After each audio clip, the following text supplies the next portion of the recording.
bonsoir. Je reçois sur mon plateau du jour M. Sostène Kofi Aïbo. C'est depuis l'État de Pennsylvanie, dans la ville de Philadelphie, une ville historique qui rappelle la naissance de la Constitution américaine, mais surtout où est localisée la cloche qui a sonné et qui symbolise la liberté américaine. Je reçois M.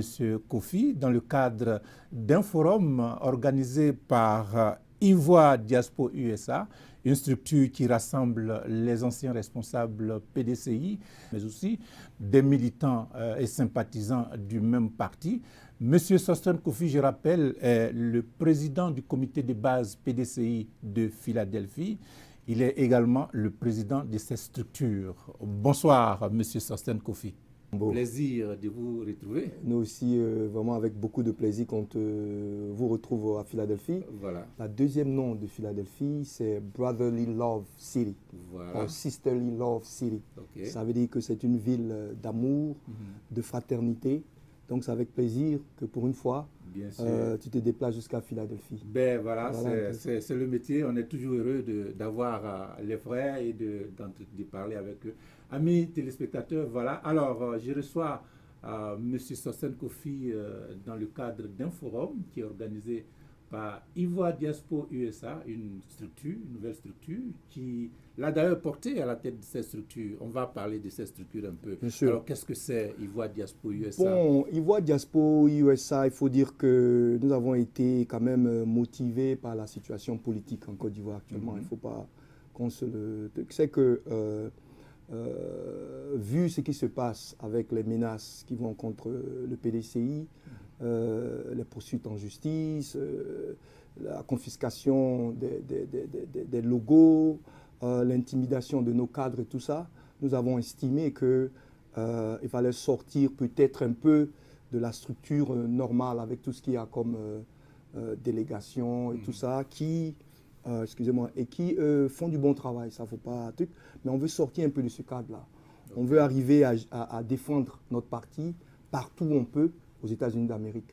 Toutes les institutions américaines, on veut pouvoir pénétrer sans, je dirais, barrières ou bien tests de trucs et tout ça.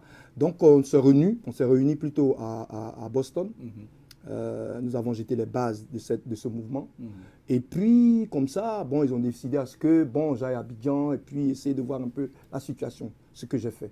Donc, à mon retour, on a mis la structure en place. Et on fait notre sortie officielle le 1er décembre dans le district de Washington DC, c'est comme ça vous dites? Comment vous appelez votre district là? Le district de Columbia et les alentours. C'est le district métro. Métro, voilà, c'est ce que je voulais que tu me dises. Voilà, district métro, Virginie, Maryland, et puis qui encore? C'est tout, hein, c'est les trois. Oh, oui, c'est la région métropolitaine de Washington DC. Donc on a décidé de faire ça là-bas. On viendra un peu partout, New York, Boston, Philadelphie, même chez vous là-bas, DC, quelques gens de la Maryland. Bon, en fait, c'est notre sortie inaugurale pour dire qu'on existe. Tout à fait. Mais je ne pense pas que notre travail va forcément se faire dans la communauté. Okay. Voilà mais je suis tenté de vous poser la question, pourquoi vous avez choisi la région métropolitaine de Washington DC pour la tenue de la sortie toute première de votre organisation? Oui. Bonne question, question intéressante plutôt. Parce que d'abord, DC, c'est la capitale des États-Unis d'Amérique. DC, contrairement à ce que beaucoup de personnes ne savent pas, c'est que DC est un peu le symbole de toutes les institutions du monde, même un peu. Peut-être pas à grande échelle, mais DC a le Fonds monétaire, la Banque mondiale. Et puis, il y a beaucoup de rencontres, beaucoup de séminaires, des ONG à caractère planétaire s'y trouvent. Alors, si on veut défendre notre parti, si on veut défendre notre position et surtout faire connaître notre idéologie de base qui est l'économie de marché, ce qu'on veut faire en Côte d'Ivoire, quels sont nos problèmes, notre apport dans le monde de tout, hein, les affaires, la politique, le social, la culture. Je pense que DC est vraiment le lieu de notre lancement. Tout à fait. Voilà un peu pourquoi on l'a pris. Ce n'est pas... symbole. Voilà, c'est un symbole. C'est la capitale fédérale. Tout à fait. La capitale fédérale, on est aux États-Unis. Bon, on a le droit d'aller partout où on veut pour sûr, s'organiser. Voilà un peu bien ce sûr. qui a fait. Bon, les gens ont décidé, nous avons décidé ensemble que ça soit là-bas, au lieu que ça soit à Pennsylvanie, à Philadelphia, parce que j'ai été élu, choisi pour être le truc. J'ai dit non, on va d'ici parce que ça cadre un peu avec. Donc voilà un peu la raison. D'accord. Vous avez choisi la région métropolitaine de Washington DC pour votre sortie, mais cet événement est couplé d'un forum, un forum sous forme de conférence pour, disons, annoncer le choix du ministre Jean-Luc Billon comme proposé à la prochaine convention du PDCI. Est-ce que c'est juste ce que j'ai dit? Oui, c'est juste. C'est-à-dire que nous, on va profiter de notre sortie pour en même temps souhaiter que le ministre Jean-Luc Billon, qui est un candidat militant, actif et loyal du PDCI, qu'il soit aussi dans le Starting Block. Tout à fait. Voilà. Alors, le PDCI, c'est grand, hein, bien sûr. Le parti, un ancien parti qui renferme en son sein pas mal de... J'aime le terme ancien parti. Et plus souvent on dit vieux parti, on ne comprend pas. C'est un ancien parti. Bon, c'est la même chose. Non, c'est pas la même chose. Alors, vous avez choisi le ministre Jean-Luc Billon. Est-ce qu'il y a des raisons? Quels sont les critères sur lesquels... Pour le moment, ce qu'on peut dire, notre président et au dernier congrès, on a décidé de choisir un candidat, c'est-à-dire un militant actif. Et dernièrement, on a ajouté loyal. Donc, nous, on estime que Jean-Louis Billon, comme on dit... loyal à qui? Au parti ou au président du parti? Loyal au parti et puis loyal à la nation aussi, quand même. À la nation. Donc, tu vois, à la nation ivoirienne. Parce que ne faut pas que les gens... Il y a plus grand que tout ça, hein, la Côte d'Ivoire. Donc, nous, on estime que le président, le ministre plutôt, Jean-Louis Billon, est un candidat parce qu'il est militant actif, loyal au parti.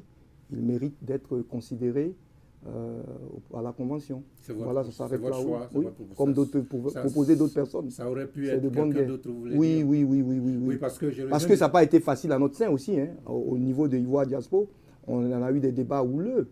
Parce qu'on avait, donné des noms comme ça. C'était pas facile du tout. C'est pas facile. Mais au finish, on s'est mis d'accord pour dire oui, effectivement, c'est lui qu'on préfère. On propose. Bon, nous sommes qui? Les militants, ça s'arrête là. La convention, avec toutes ces structures. La convention aura lieu l'année prochaine, en 2019, je crois. Oui, l'année prochaine. Comment elle est définie comment, la convention? Est-ce que vous pouvez parler un peu de qu'est-ce que c'est la convention? La convention... C'est un organe, je suppose? Oui, c'est un organe. C'est l'organe de discussion et d'appréciation des activités du parti dans l'intervalle de deux congrès. Voilà, 2 congrès. Donc, elle aussi désigne le candidat à l'élection présidentielle. Mais est-ce à dire que même après la désignation, est-ce que le congrès, puisque j'imagine que le congrès est l'organe suprême du parti, n'est-ce pas? Est-ce que le congrès a une action à mener après la désignation du candidat avec les propositions? Je suppose que le congrès ne pourra que entériner. Voilà, puisque c'est l'organe, on dit, entre 2 congrès. C'est-à-dire, c'est dans ses droits, jusqu'à ce qu'au prochain congrès fait qu'entériner. C'est la suite logique, je suppose, des structures de décision. Donc voilà un peu, Pour finir un peu sur ce volet, je veux dire que même si vous proposez un candidat, peu importe que ce soit le ministre Jean-Luc Billon ou quelqu'un d'autre, le Congrès, est-ce que le Congrès peut décider de ne pas valider cette candidature? Non. Oui ou non? La convention est aussi un organe. Mais on dit c'est l'organe en 2 congrès. C'est-à-dire que c'est elle qui prend les décisions avant le prochain congrès. Donc on ne peut pas annuler les décisions de cet organe-là aussi. Bon, mais je ne suis pas sûr, je ne sais pas comment les gens fonctionnent, mais je pense que c'est un organe et puis le congrès vient à la suite. Ça ne peut que être dans la continuité. Pourquoi je le dis, M. Kofi, c'est parce que, par exemple, vous avez eu le temps de proposer. Je veux dire, un autre groupe au sein du PDCI peut proposer quelqu'un d'autre. Admettons qu'il y ait 2 ou 3 candidatures à la convention. Oui, mais nous, on ne fait que proposer. Ça veut rien. Les gens peuvent proposer, hein, ouais. Mais c'est la convention qui va décider. Voilà, vous pouvez être 5, 6, 7, 8, 9. C'est ce que je voulais Maintenant, dire. la convention qui est composée du président du parti, membre du bureau politique, secrétariat exécutif, comité des sages, délégués départementaux et tout ça, ils vont négocier, je suppose. Et puis, à la sortie, on va voir. L'esprit démocratique... Non, mais moi, j'aurais préféré qu'il y ait élection. Un peu comme ici. Effectivement. Oui, je le dis pourquoi ici. Parce que... On a dit qu'on a une élection ouverte, primaire, tu vois. Bon, c'est pour ça que je dis qu'on est démocrate quand même au PDCI. Parce qu'au moins, il y a des discussions. Tu vois, il y a des organes du parti qui se retrouvent autour du président du parti et puis discutent. Ils disent qu'ils veulent un militant actif et loyal. Ils vont décrire, ils vont nous dire un peu ce que c'est. Bon, nous, on se fait une idée. Et puis, bon, on discute. Et puis, bon, si nous, on a la chance que c'est notre candidat qui est maintenu, il est maintenu. S'il n'est pas maintenu, mais on est PDCI, on reste PDCI, ce qui est sorti, on est tous derrière. Voilà un peu, ce n'est même pas compliqué, cette histoire-là. Bien sûr. Voilà. Oui, mais pourquoi? Parce que la semaine dernière, on a vu le ministre Niamey Yao qui proposait également la candidature du président du parti, du président Bédié. Est-ce que, voilà, moi est-ce que je me trompe, mais le président Bédié, c'est vrai qu'il ne s'est pas encore officiellement, disons, déclaré, mais il y a aussi des courants qui souhaitent que lui aussi soit candidat. Vous voyez, je vous disais tout de suite qu'on est démocrate au PDCI. Tout ça, ça fait partie du jeu de démocratie, de transparence.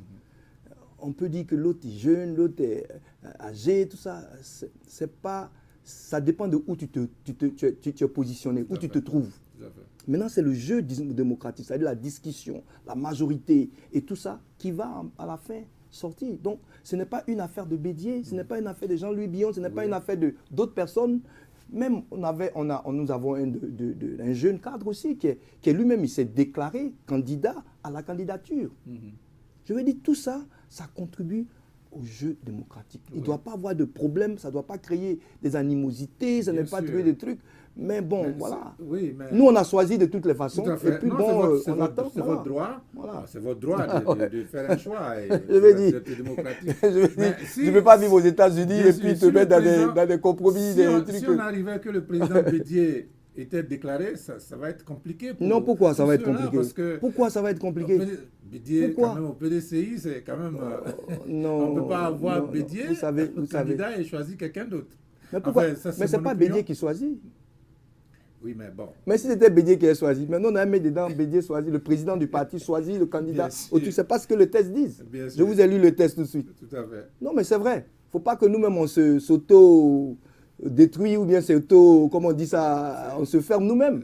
Les tests disent que c'est la convention et on nous a dit qui sont dans la convention et qu'est-ce qui se passe. Tout à fait. Donc, on ne peut pas a priori dire que c'est le président du parti qui truc. Sur quelle base? Surtout que lui-même, il peut être candidat. Il n'y a aucun truc dans le test qui le dise. Même notre constitution nationale dit qu'il n'y a pas de limite d'âge. Donc, il est candidat comme tout le monde. Il n'y a pas de...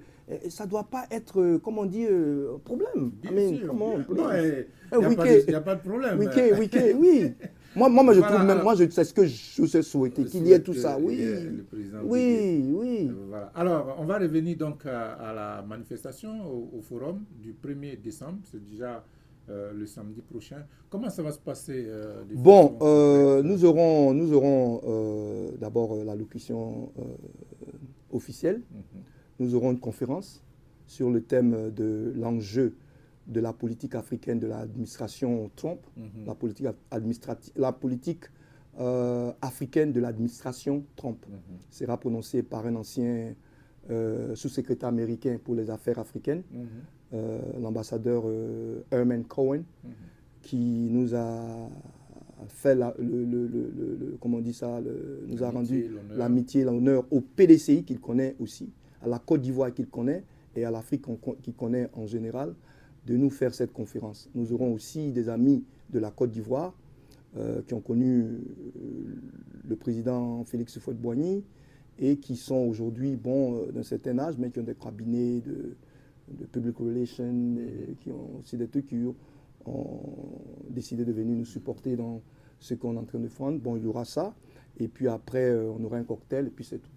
Pas grand-chose. On commence de 15h à 18h. Voilà. D'accord, ben voilà. Je crois que, amis téléspectateurs, vous qui êtes du côté de la région métropolitaine de Washington, D.C., vous êtes conviés. Tout le monde, même ceux qui n'y sont pas, même ceux qui ne sont pas, ceux qui sont dans les États, dans les autres États, qui peuvent se déplacer, qu'ils viennent, qu'on échange.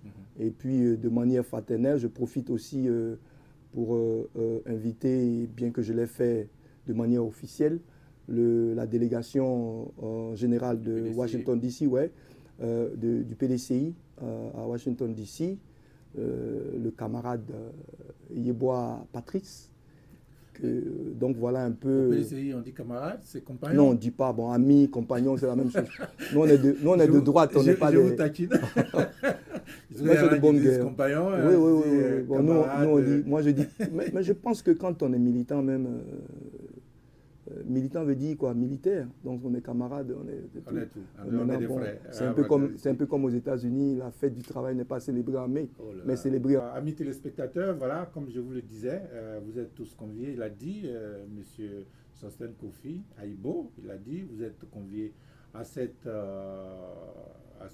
manifestation, à cet événement. C'est la sortie toute première de Ivoire Diaspora USA, ce rassemblement de militants PDCI, anciens responsables du parti. Alors, je crois que nous acheminons vers la fin de notre entretien. Oui. Qu'est-ce que vous avez à dire comme message à tous les militants du PDCI qui vous regardent? D'abord au niveau de votre comité de base ici, à Philadelphie, mais au niveau aussi des États-Unis, mais surtout de la Côte d'Ivoire. Je profite de l'occasion pour inviter tous les militants du PDCI. C'est une affaire des militants. C'est vrai que nous avons des représentations officielles ici, délégations et puis d'autres choses. Mais ce qui compte, c'est le pouvoir d'État en 2020. Mettez-nous ensemble, venez à ce forum, même si le président Billon, mais le ministre Billon n'est pas votre choix, venez qu'on parle de PDCI. Voilà un peu ce que je voulais dire pour le mot de fin. Merci beaucoup. Un honneur de vous avoir eu sur notre plateau. C'est nous qui te remercions. Amis téléspectateurs, amis auditeurs du canal, voilà, nous étions avec M. Sostène Kofi Aibo depuis la ville de Philadelphie. Merci de nous avoir suivis. Bonne soirée chez vous.